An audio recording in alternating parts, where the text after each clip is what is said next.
Hey Raghunath, tell everyone about our Patreon community. Sure, Kaustubha. The Wisdom of the Sages Patreon community is an incredible online yoga resource. If you like the type of yoga wisdom and culture we share on the show, then our Patreon community is a great next step. This is a listener-supported podcast, and any level of sponsorship will unlock a wide range of live and archived classes, talks, and even workshops. Raghunath teaches, I teach, and we have a host of other excellent teachers on topics ranging from yoga philosophy, asana classes, storytelling, Ayurveda, kirtan, cooking, meditation, and a lot more. We even have an incredible online Bhakti 12-step recovery group. So if you want to check it out, go to patreon.com/wisdom of the sages. All right, let's get it on. Om Namo Bhagavate Vasudevaya. Om Namo Bhagavate Vasudevaya. Om Namo Bhagavate Vasudevaya.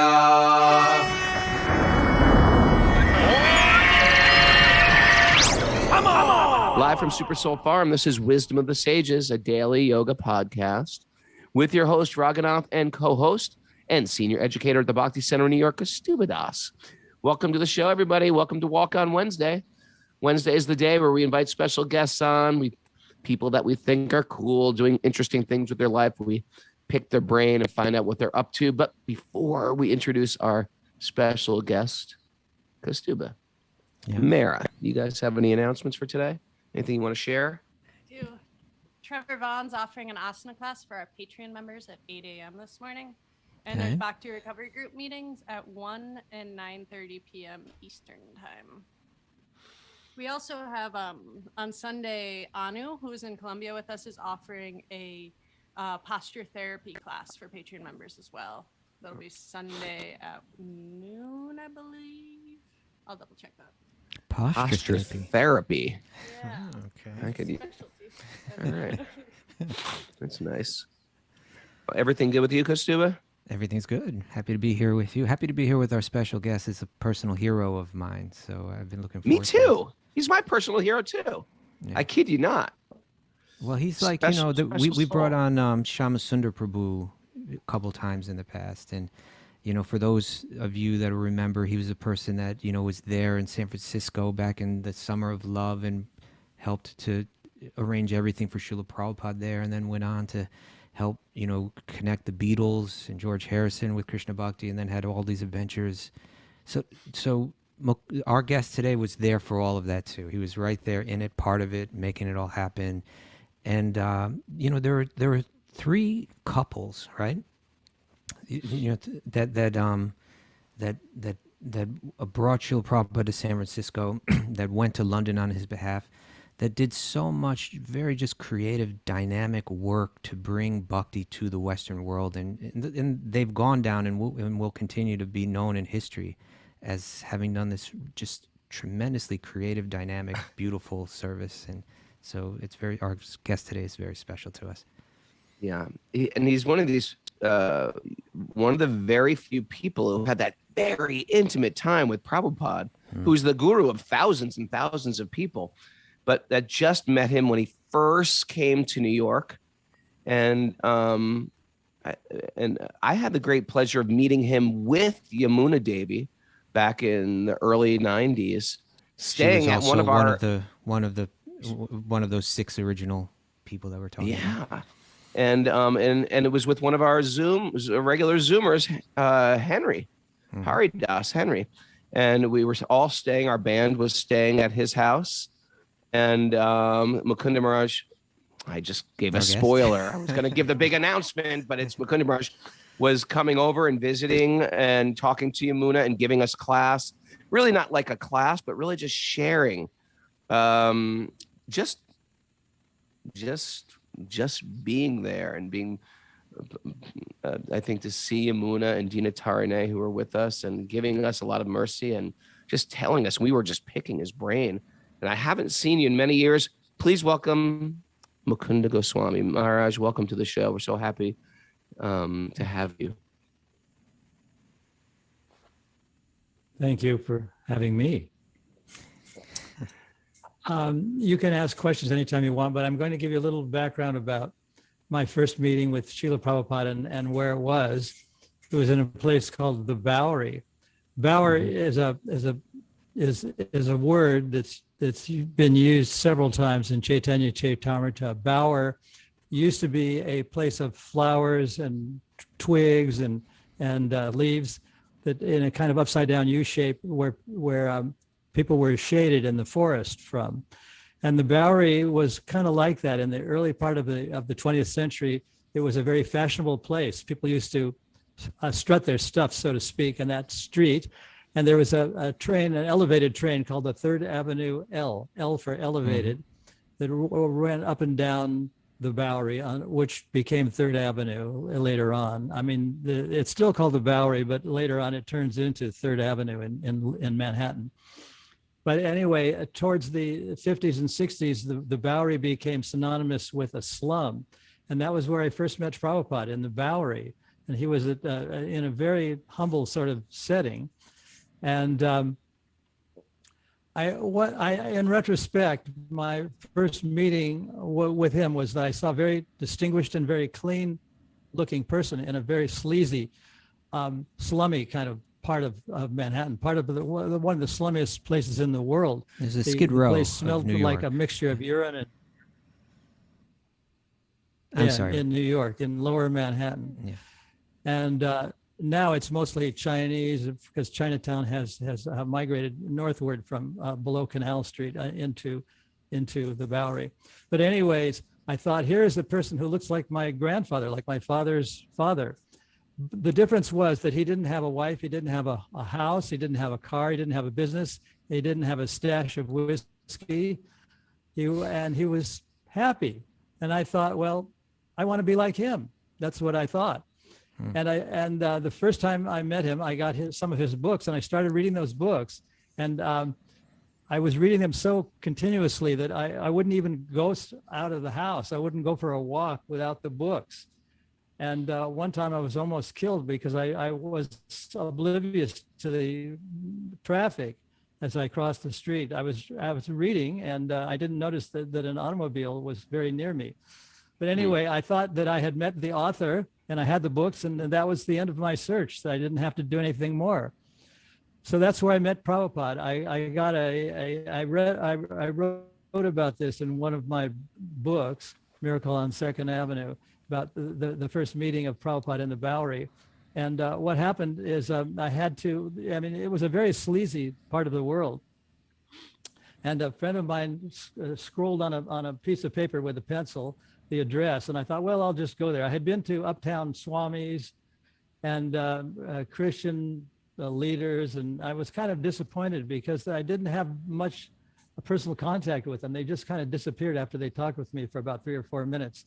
But then I thought, well, I'll just go. And when I got there, I had to climb. It was a very difficult and difficult journey. It was on the top floor of the Bowery, of a building on the Bowery, next to a lot of flop houses and people actually dying on the streets. It was that bad. And here was Prabhupada, very luminous and very bright and very clean at the end of the room that had bare light bulbs hanging from the ceiling. It was an unclouded ceiling with naked beams and cobwebs. And there he was. And I thought, well, maybe this is the genuine article. I thought maybe he was the real thing. And he had this big book in front of him. I guess it was the Srimad Bhagavatam in Sanskrit. And he talked. Well, of course, I wasn't able to understand every word because of his very thick accent from Bengal. But I got a little bit of what he was saying.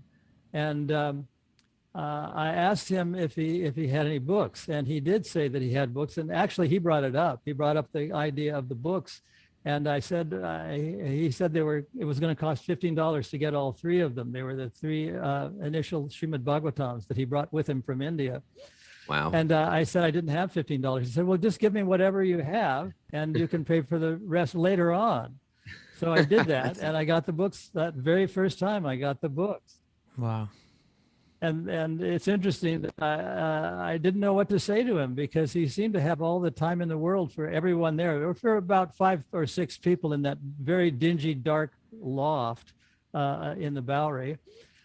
So I knew he was from India. So I couldn't think of anything really much to say except I have a tambura, because I knew that was an Indian instrument. And then he said to me, well, bring it. He kind of gestured to me, bring it. And so I thought, okay, I'll bring it next time I come. And that's what I did. I brought the tambura, and all the time I was thinking about him. And he was lecturing 3 nights a week in that Bowery. That was my initial contact with him. Wow. Shall I carry on? Yeah. Yeah. Please. Well, anyway, that was my initial contact with him. And he had the look of a very scholarly person. He had spectacles on, sort of like Kastuba's wearing, but very thick, sort of what we call horn-rimmed glasses, kind of like magenta colored.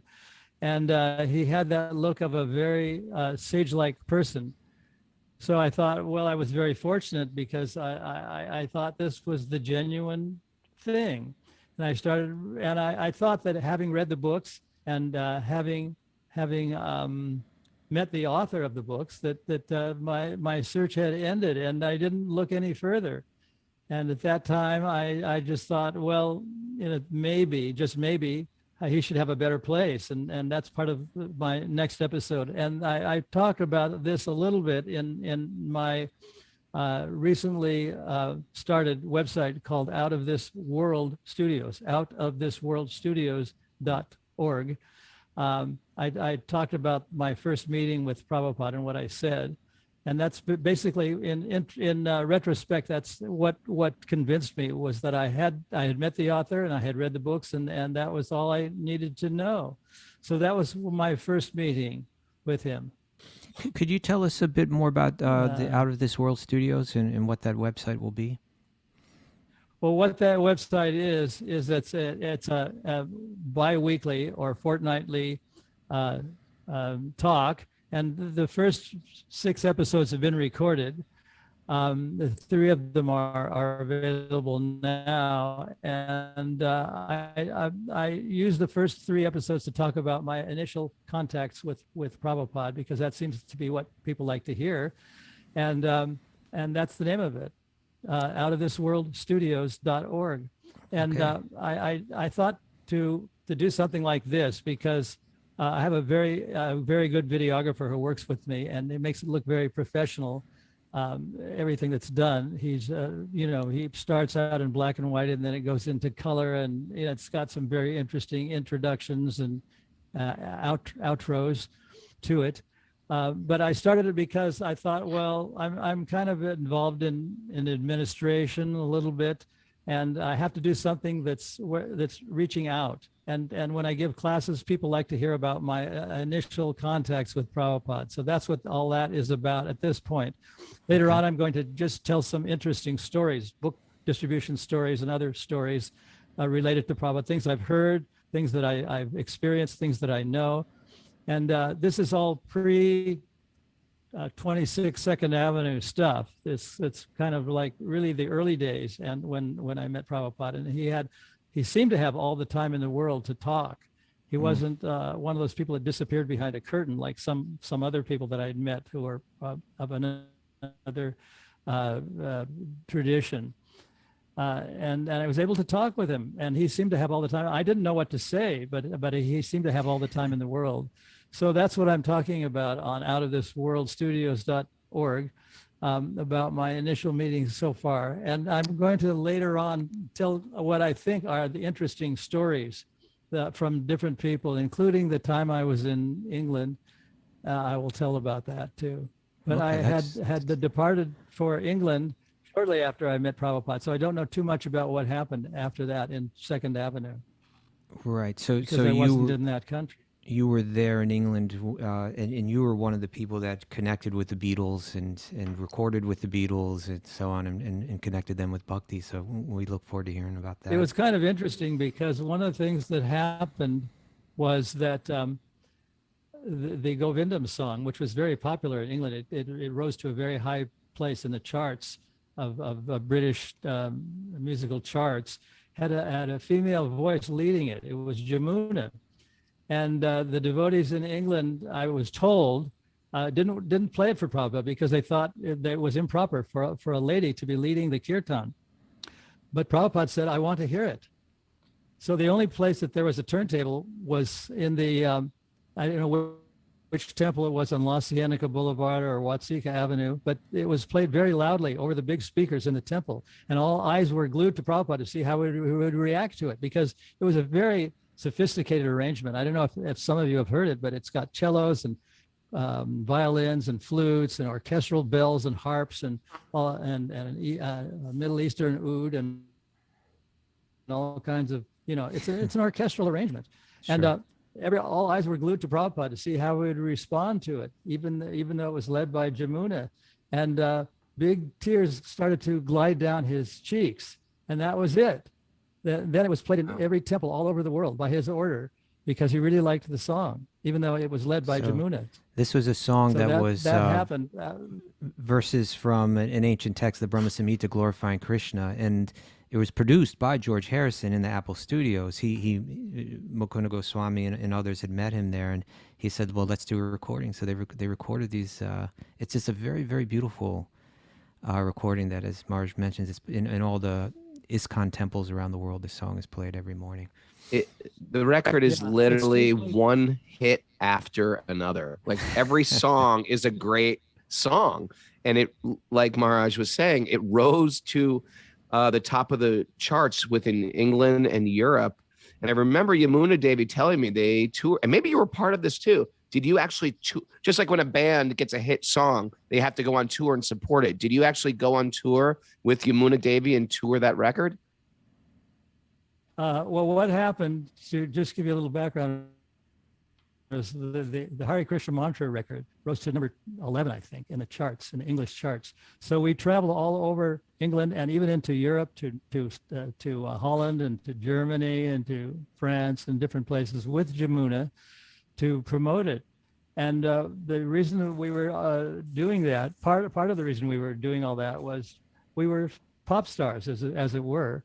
And we had appeared on something called Top of the Pops. It was the most popular television program in England, the Hare Krishna mantra. And the Hare Krishna mantra was one of the first music videos ever produced. And the guy who produced it called us into his studio to verify that it was okay for him to do it. And he synchronized the drum beats to the beating of the drums. And it was a pretty interesting thing. So that was what we had to do. We had to tour all over the place. And we to make money. And even when we went to Germany, I had to go to the bank to ask him if he would advance us the money against the contract that we had, and we did it. And it was a very successful tour. And what happened was, when every time we went to get gasoline or petrol, the owner of the station would come out and ask for our autographs, and that was kind of new to us. And whenever someone asked for our autograph, we got in the habit of writing, chant Hare Krishna and your life will be sublime. And then we signed our names to it. And the proprietors of the petrol station say, "I don't want this for myself, it's for my child." But they really wanted it, and they really liked having our autograph. And I think we probably could have capitalized on that, but we didn't. We just thought, well, I don't want to live the life of a pop star for the rest of my life. And towards the end of it, the nightclub life and everything became too much for us. And after about 9 months, it just kind of fizzled out. Wow. But that was what happened. We had to tour. And the agents, we even went to a place called Linköping, which is on the bottom of Sweden. I played there. Linköping. Yeah, it's spelt Linköping, but it's pronounced Linköping, and it's right on the tip. And the event was called the Festival of the Midnight Sun, and it took place right on the 21st of June, which is the longest day of the year. And we stood on a platform that was built when we performed, along with many other groups. We were flown there. We were paid for. Our food was paid for. Our hotel was paid for. Our transportation from Stockholm to Linköping and back was paid for. And we were on the top of the list of performers. So when we got on this platform, we started jumping and dancing. And what happened in those days, the vibrato effect was accomplished by speakers called Leslies, and they were turning around inside the cabinets, and the jumping caused the speakers to sound like they were exploding, and like explosions. So most of the audience thought it was part of the act, that we were, and they were laughing and clapping. So that happened, and then we took the plane back to Luton Airport. And that was the end of the Festival of the Midnight Sun. Wow. Many things happened. I could tell many stories about what it was like to be a Hare Krishna pop star in the 1960s and 70s. And when Prabhupada first came, that record had just come out about 3 days before. And he asked how many copies of it had sold. And we told him it had sold about 70,000 copies in one day. And his face just kind of lit up, and it was his first visit to England in many years. And he said, "Oh, very big business." Well, Maharaj, we look forward to bringing you back for the next 2 Walk on Wednesdays to hear more of your stories. And if you're someone that listens to Wisdom of the Sages, and you take interest in the topics and the verses and the commentaries that we're reading, well, so these are the commentaries and the translations of Srila Prabhupada. And So Mukunda Goswami was, by hearing his stories, by going to this website, outofthisworldstudios.org, you'll be able to. It's good, it's helpful and valuable to hear about the person that you're hearing from and understand them more. What was their motive? What was the lifestyle? With Srila Prabhupada, it has a lot to do with the risks that he took, to bring Bhakti to the Western world, as Maharaj was mentioning.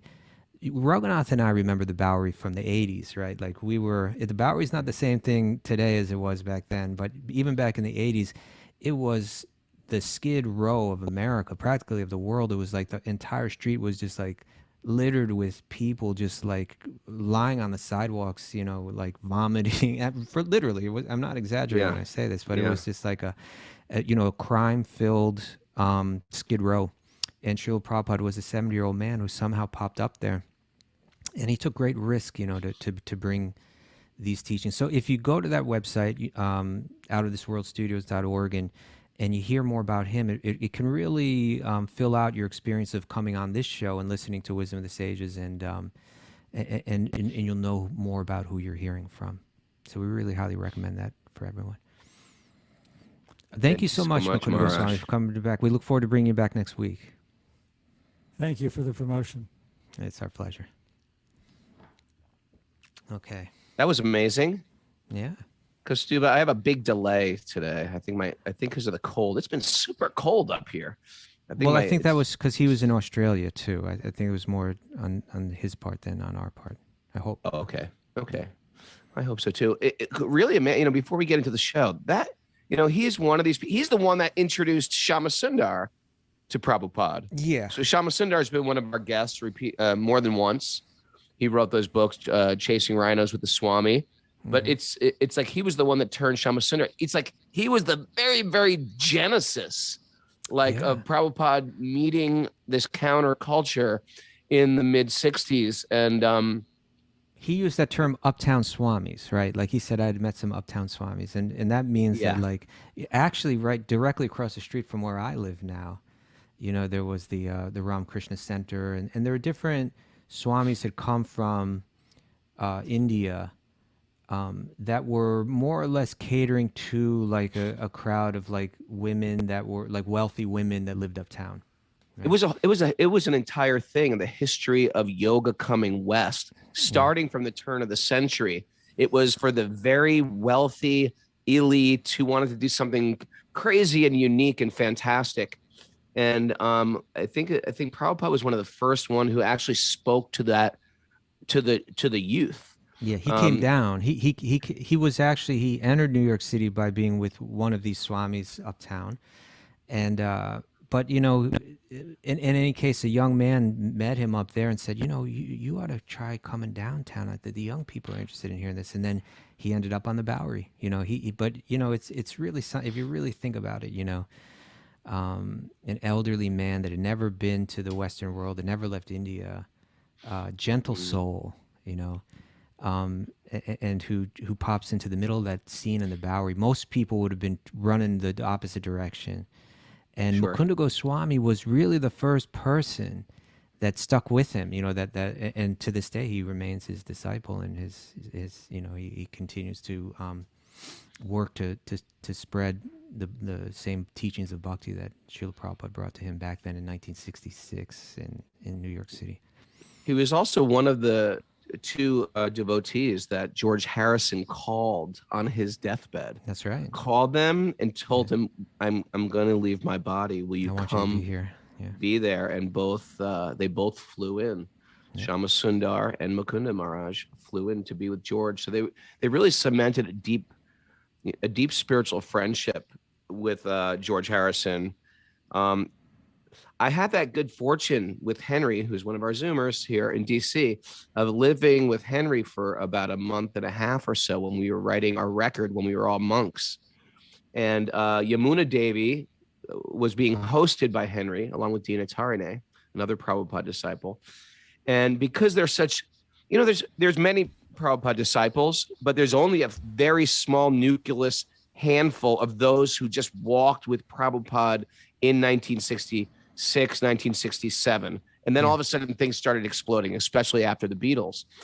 So because Yamuna Devi was there, and she was one of those ladies, Mukunda Maharaj, who was staying in Washington, D.C. at the time, would come over the house regularly, and we'd all eat together. And for me, it was like, and all the members of the band, we had just had, and for Henry, we all had this inner access to what it was like, and these stories that a lot of people didn't hear really. And also when you meet the guru in a very personal way, you see another vantage point of their identity. Instead of like Prabhupada, who had thousands of disciples, you meet him as an intimate, almost like a friend.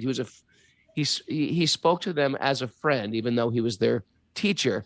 So I feel like I got introduced to Prabhupada in a new way. Mm-hmm. In a very personal way, through the mercy and through the just associating with these people like Mukunda Maharaj. And I feel really lucky. And the thing is, to be on the Top of the Pops, that was like a TV show. I think we had like American Bandstand or something like that. Yeah, but bigger than that, right? Because it was like prime time, and the only way to get on that countdown show is you had to have like a #1 record. It was like a countdown kind of thing, right? Like the Top of the Pops. Yeah. And they brought them on. I don't know if they lip synced it, because a lot of those bands would lip sync things. Right. But that sort of, they blew up. It was incredible. So if you haven't done a Spotify search for Radha Krishna Temple on Spotify, that's the name of the record. Yeah. It is the best record you will ever hear. You will play it repeatedly, maybe every day for the rest of your life.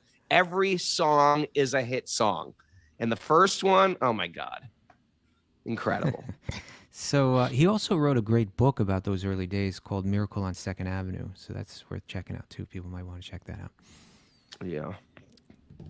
All right. Oh, that was Victoria great. Has it right there.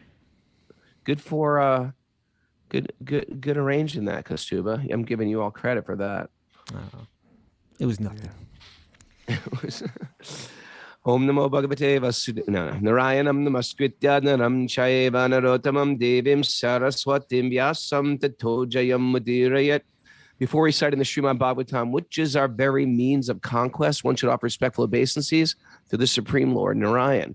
Unto Narayan Rishi, the supermost human being, unto Mother Saraswati, the goddess of learning, and to Srila Vyasadeva, the author. Nasta Prayeshva Bhadreshu Nityam Bhagavat Sevaya Bhagavati Uttama Shloke Bhaktir Bhavati Naistiki. By regular attendance in classes in the Bhagavatam and by rendering service to the pure devotee, all that is troublesome to the heart will become eradicated. And loving service to the Supreme Lord, who is praised with transcendental songs, will be established as an irrevocable fact. Om Agyanat Tamarandasya Gyananjana Salakaya Chaksurunmidatam Yena Tasmai Shri Gurave Namaha. I was born in the darkness of ignorance, and my teachers are opening my eyes with the torchlight of knowledge. I offer my obeisances at their lotus feet. Reading from the Srimad Bhagavatam. Where did my Bhagavatam go? Reading from Canto 4, Chapter 7, Text 41. Text 41. All right, text 41. That's the That's wrong Krishna. Bhagavatam. You know, we had a great Sweet Baby Krishna last night. Oh yeah, what did you The talk Stuba. about? Satyajit and the Shamantaka jewel. Oh, this controversy, intrigue, so much to that Controversy. story. It's a lot. Murder. Murder. Beheading. Krishna beheaded somebody. Here, you wanna- Okay, sorry. I've got some computer issues here. Also, I don't know if you noticed today, but I got a birthday present when I got back from Colombia. Do you see my shirt? It's a squirrel. Best friends forever. It's like a Fist bumping. fist bumping squirrel with a human fist.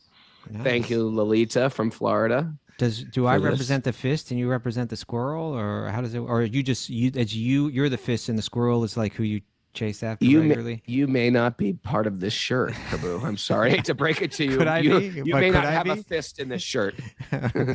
Can you get in on the shirt too? Maybe goes to his head in the background, just going, yeah. All right. Let's dive into the Bhagavatam, huh? All right. Text 41. Okay. The fire god fi- is speaking. Yeah. So we are offering. Everybody's offering prayers to Lord Vishnu now. The fire god said, "My dear That's Lord, Agni, I offer right? Agni. Agni. My dear Lord, I offer respectful obeisances unto you because by your favor I am as luminous as blazing fire, and I accept the offerings mixed with the butter and offered in sacrifice." Right. So there's a fire. There's the priest who's pouring the ghee, the butter, into the fire, and he's accepting that. The 5 kinds of offerings, according to the Yajur Veda, are all your different energies, and you are worshipped by the 5 kinds of Vedic hymns. Sacrifice means you, the supreme personality of Godhead. Yeah. Text So- 42. Well, this is a statement that's in one sense it's Agni, one of the devas, and again he's praying to Lord Vishnu, but it's also a statement that's directed towards these priests, right?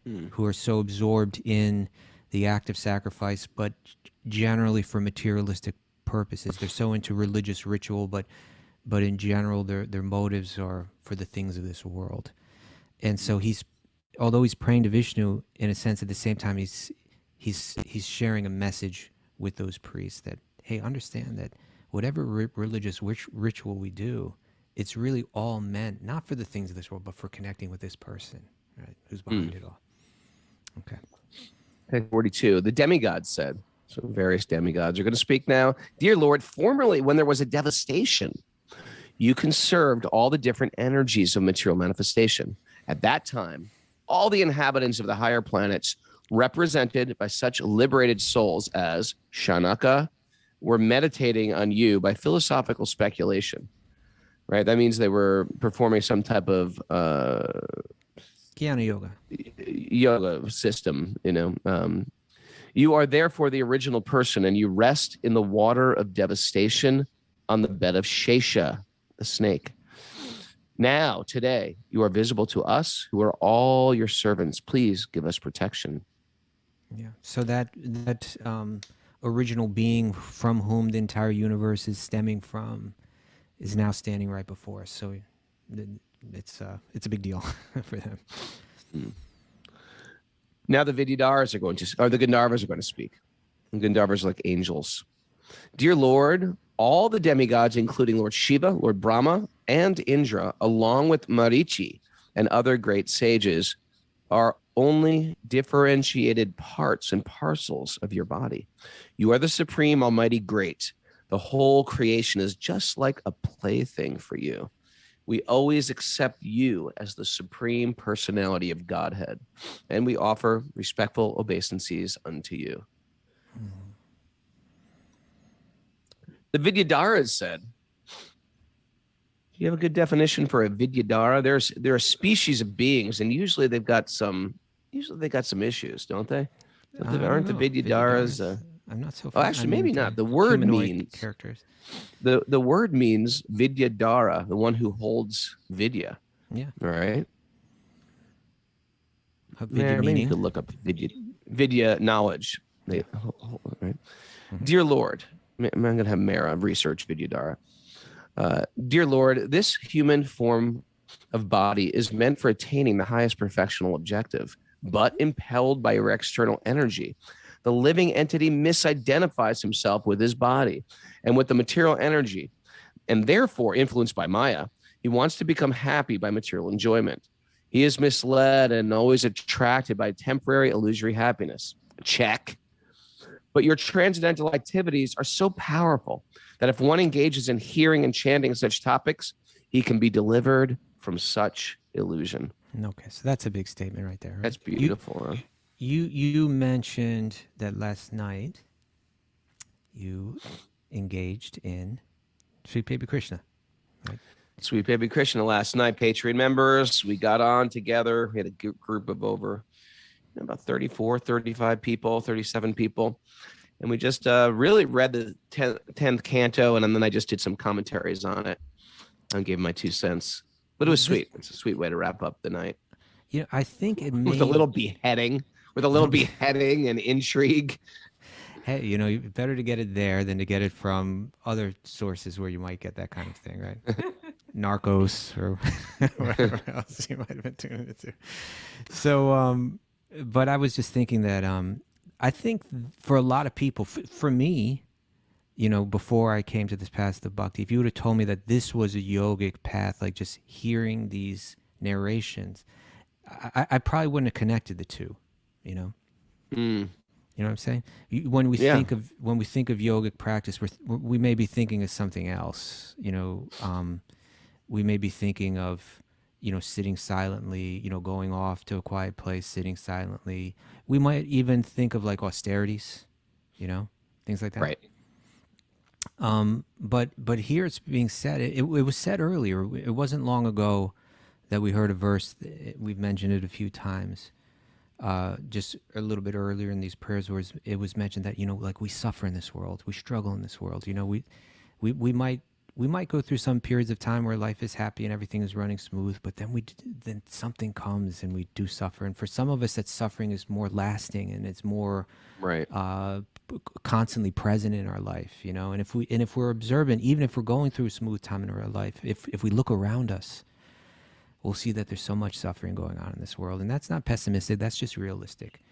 And that earlier verse spoke about how it's just like an elephant. You know, it's a powerful creature. Even if it's even a powerful creature, if it's stuck in a forest fire and it's got nowhere to go, it's suddenly that being that seems so powerful and strong, it becomes revealed to itself. I'm very vulnerable, right? And now I'm suffering, and now I'm experiencing fear. But it said that, but if that elephant can find a river, then even if it's in the middle of like a huge forest fire, it can find shelter and comfort in that river and find protection and so on. This verse is kind of similar, right? But what it said was, what the analogy was, is that river is hearing the pastimes of Krishna, right? Which are recorded in books like Srimad Bhagavatam. This verse is similar to that. It's telling us that what did the Vidyadhara say? That this people want to become happy through material enjoyment, but we're misled and we're always attracted to the temporary, illusory happiness. That there is a true happiness, you know, a lasting happiness, a real happiness, a fully satisfying happiness. That is our nature, but we get attracted by temporary, illusory things. But what's the remedy for that? It's saying the remedy is hearing about these transcendental activities is powerful. And when you engage your hearing and chanting in these topics, then you become delivered from illusion. It's a powerful form of yoga. You know, oftentimes we create a bubble of material happiness. It's definitely an American thing. We've created a bubble of safety. We don't really see so many wars happening in America. But the thing is, once you penetrate a little deeper than outside your neighborhood, and I was on the phone yesterday with one of our regular Zoomer / others. We need a name for people who are on Zoom and others, and they're combined, like Zoom, Zothers. People who go back and forth between Zoom and other. But Kristen Ryder, who is a nurse, When you're a person like a nurse or a police officer or an EMT, you see pain on a regular basis. You can't avoid seeing pain and disaster and tragedy and car accidents, etc. And you're seeing it all day long. That's the workplace for you. In the same way, Mara's making, vegan donuts, and that's what she's seeing. She's seeing like a vegan whipped cream and a jelly, and that's what in a regular view, they're seeing like a gunshot wound, a missing arm, a foot that's fallen off the body, whatever it is. They got to put it back together, and they're dealing with a person in pain, crying or screaming, and that's what they're getting all day long. And it keeps you sober to the pain of material existence, or visiting someone in a hospital. It gives you sober to, oh yeah, there's pain out there. And so what do I do with that pain? Do I just ignore it and try to keep a bubble? If you're smart, you'll try to examine your own life and realize, actually, in a moment, I could be in that pain. So the Bhagavatam and all the Vedic teachings will sometimes come off pessimistic, cynical, but it's not. It's just a reality of having a body, is that there's pain, there's loss, there's injury, and you don't have to take much to see it. Even if I was to go into my lawn and just sit down, you will see, 20 ants carrying a grasshopper over their head, and they're about to devour a grasshopper. You will see a frog just, chowing down on different Insects. Insects. Yes, insects, flies. And then you'll see a snake devour a frog. You just have to stare at nature and see our precarious situation. And so instead of creating a false safety, it's saying the real safety, it's actually going to liberate us from both so-called safety and so-called treachery, is this focus in on hearing divine sound, divine mantras, divine forms.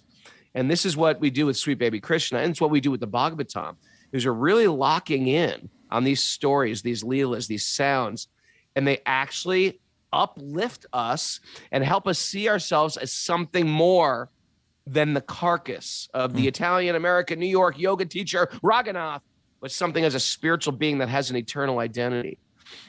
If we think about, in speaking with Mukunda Goswami and thinking about the different swamis and teachers that came from India, especially in the 60s, it became more prominent in America.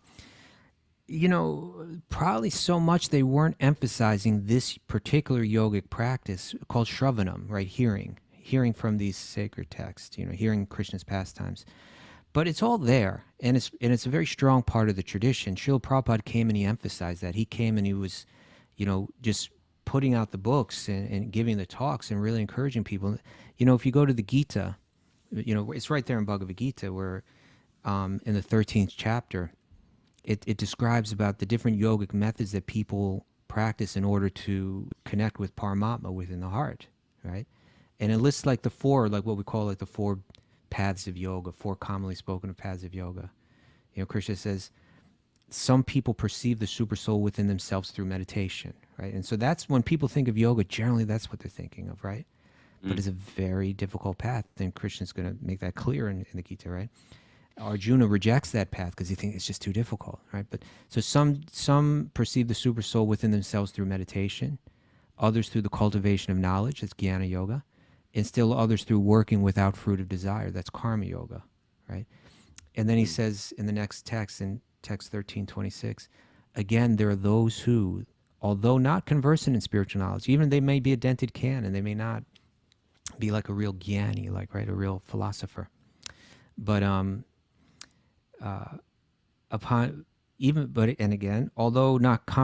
there are those who, although not conversant in spiritual knowledge, begin to worship the Supreme upon hearing about him from others. That's Shravanam, right? Shruti, by going back to these texts. Because of their tendency to hear, they also transcend the path of birth and death. And so Srila Prabhupada, he really encouraged that path, and it's so effective. Again, we hear from these texts, we hear from Bhagavatam every day. It affects us on different levels. There's that didactic level where it's teaching us lessons that we can learn from and apply in our life. And that's a very important part of it. But there's also just the purifying effect of engaging one's mind in it. And it's powerful spiritual energy. But Prabhupada writes, he writes some interesting stuff here in the commentary. He writes, there are two narrative books which especially concern the words and activities of Krishna. Bhagavad-gita is the instruction given by Krishna, and Srimad Bhagavatam is the book containing topics exclusively about Krishna and his devotees. These two books are the special nectar of the words of Krishna. And nectar is an interesting word too, right? Because what's the Sanskrit word for nectar? Amrita. Amrita. So when we say nectar, we think of something like sweet and delicious or something like that. So it has that implication. But also, what does Amrita literally mean? Oh, hot seat, Raga. I thought you'd have that. Literally mean? Yeah, Mrita or Mritya. Freedom from death. Yeah, it delivers you from death, right? Right. Amrita, like Mrita means death. Amrita means Never it's that thought nectar. of that. You little pundit. You little well, you're the pundit? language. What do you call yourself? A word nerd? Philologist? Philologist. Yeah. So Amrita, Amrita. The idea was it was a nectar that gives you eternality. It gives you eternal life. And so when Prabhupada says that these two books are the special nectar of the words of Krishna, it means not that they're just pleasing to hear, but that they actually bring us to eternality. So he says, for those who engage in the preaching of these two Vedic literatures, it is very easy, because those other paths are very difficult, right? The path of Jnana Yoga, the path of Ashtanga Yoga, the self-discipline and the renunciation that they involve is huge, right? But he's saying it's very easy. For those who engage in this, hearing these Vedic literatures, it is very easy to get out of the illusory conditional life imposed upon us by Maya, by illusion. The illusion is that the conditioned soul does not try to understand their spiritual identity. They are more interested in their external body, which is only flesh, and which will be finished as soon as the time is designated. The whole atmosphere will change when the living entity has to transmigrate from one body to another. We don't think about that, but when we hear this Amrita, it clarifies it. It gives us that broader vision, right? That wider vision. It's powerful stuff. Prabhupada also writes later in this commentary, he says he's giving us a vision of how we can practice yoga in an authentic way, but in a practical, effective way, efficient way. He says, the way to get out of illusory Maya is to engage in the topics of Krishna, right? Hearing again. Lord Chaitanya advocated a process whereby everyone may remain in their present position without change, but simply hear from the proper authoritative sources about Krishna from these texts. Lord Chaitanya advised, Lord Chaitanya advised everyone to spread the word of Krishna. So the point is that this was really significant what he's saying here. It might just slip past us, but he's saying that Sri Chaitanya, who was the yoga avatar, who taught us how to practice yoga in this age, he advocated a process whereby everyone may remain in their present position, right? Like you don't have to eat, you don't have to leave, you don't have to walk away from your family or your children. Historically, people did that. They have a spiritual calling. I'm out of here. I'm giving up my job. I'm giving up my life. I'm giving up everything. Chaitanya, I've been really reading a lot about Chaitanya lately. And when I say reading, I mean listening to the Chaitanya Bhagavat on YouTube. But that's how but it's great because I just carry my iPhone just playing the pastimes of Lord Chaitanya with me wherever I go. And, he's dealing with, like Gadadhar Pandit, who's like a brahmachari. And then he's dealing with the king of Puri. Right. And then he's dealing with a Muslim who's accepted, Haridas Thakur, who's a Muslim, who's one of the invaders that have taken to Sanatan Dharma. And then he's dealing with a leper, and then he's dealing with these very beautiful, wealthy people. And everyone, he's not telling them to renounce what they're doing. Right. He's telling them, okay, how to add to your life. None of us have to really give up so much. We've just got to add bhakti to our life. And, because Stuba's saying, this big point of yoga is why is there so much fear and distress in the world? A lot of times we're just living in our mind. Our mind is causing us to fear. and because of fear, I'm hating, and then I'm living in the past and wondering, and sometimes the past was traumatic, and I'm bringing my trauma into my present, and it's crippling. Our mind itself is crippling. And so this is the surefire medicine, is we hear both the sounds, the music, the stories, the Leela, and it's changing our mind on a regular basis. And then from that, even from listening to this podcast, because we're teaching at the Bhagavatam, it's bleeding into the rest of our day and affecting us how bleeding. we think. Yeah, right. Good bleeding, not Good. regular decapitation bleeding. Okay. It's another type of bleeding. But when he mentions that Sri Chaitanya taught this, there's several places where he did, but one of them was in the conversation that he had with Ramananda Roy, another important conversation with another important political leader, but who was the deepest of yogis, right? And in that conversation, a verse is quoted, and it's a verse that's spoken by Lord Brahma in the 13th or the 14th chapter of the 10th canto of the Srimad Bhagavatam, where he's praying to Krishna after Krishna had bewildered him, and he became humbled, and then he began to offer his prayers. So this is the verse that's said, and that's quoted in the conversation with Sri Chaitanya. Lord Brahma prays, those who, even while remaining situated in their established social positions, right? Even without renouncing the world, even without becoming that kind of yogi, those who, even while remaining situated in their established social positions, throw away the processes of speculative knowledge, and with their body, words, and mind, offer all respects to the descriptions of your personality and activities, dedicating their lives to these narrations, which are vibrated by you personally and by your pure devotees. They certainly conquer your lordship. They conquer God. They conquer the heart of God, right?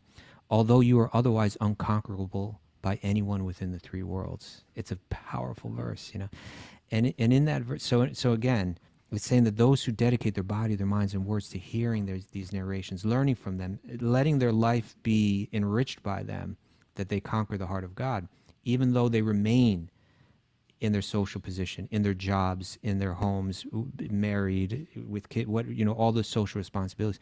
The phrase used in this verse is sthāne, sthitāḥ, shruti gatam, right? So sthita means, you know what sthita means? Like sthita deer. Steady. Yeah, steady or fixed, right? Fixed in a place. And sthāne means, it's not like Place. Yeah, place like Hindustan, Rajasthan, Afghanistan, Pakistan. Afghanistan, Pakistan. It's a place, yeah. Yeah. So staying fixed in your place, not just physically, like in other words, where you live, but also socially, like what your social position is as a husband, as a wife, as a parent, whatever it may be. So sthāne sthitāḥ, staying fixed in your position, shruti gatam, hear these narrations. That's your yogic path. And so here we're hearing in the conclusion of all Vyasadeva throughout the Vedas, the Upanishads, and then all the Puranas, he's given so many different paths for elevation. But now we're in the 10th canto of the Srimad Bhagavatam. It's the conclusion of it all, where he's really just sharing it, his most ardently sharing his recommendations for how to practice yoga. And he's quoting Lord Brahma, the most intelligent person in the universe, praying before Krishna and saying that these other paths are very difficult, but even if you stay in your social position, if you just dedicate yourself to hearing these narrations, hearing Bhagavatam every day, reading Bhagavad-gita every day, that path is so powerful and effective that it'll conquer the heart of God. Yeah. It's like you're a wise person. I try but to be a wise guy. I try to, if I wanted to hear Kaustuba's take on life, it would be better to ask him in his old age, as he's older. There's a beauty of age that goes with our spiritual life. And generally, as we're winding down our life, and if we lived in a life filled with integrity, we want to hear from elders who've gone through it. They've gone through teenage life. They've dealt with puberty. They've dealt with, their 20s. They've dealt with the marriage. They've dealt with the children. They've dealt with sickness. And at the mature part of your life, you can really share, these are the type of people you want to approach for information about how do I live my life now? And so Vyasadeva, we're getting the benefit of Vyasadeva's life and his compilation of wisdom. And now in his, how's it posed? Vyasadeva in his maturity. Yeah. Right? In his maturity is giving information, and it's directing us towards this path of love, or the path of reconnection through love and through sound and through stories and through appreciation. And that's how we are steadying our mind. And it's not just to give us peace. Peace is like secondary. Of course, you're going to get peace.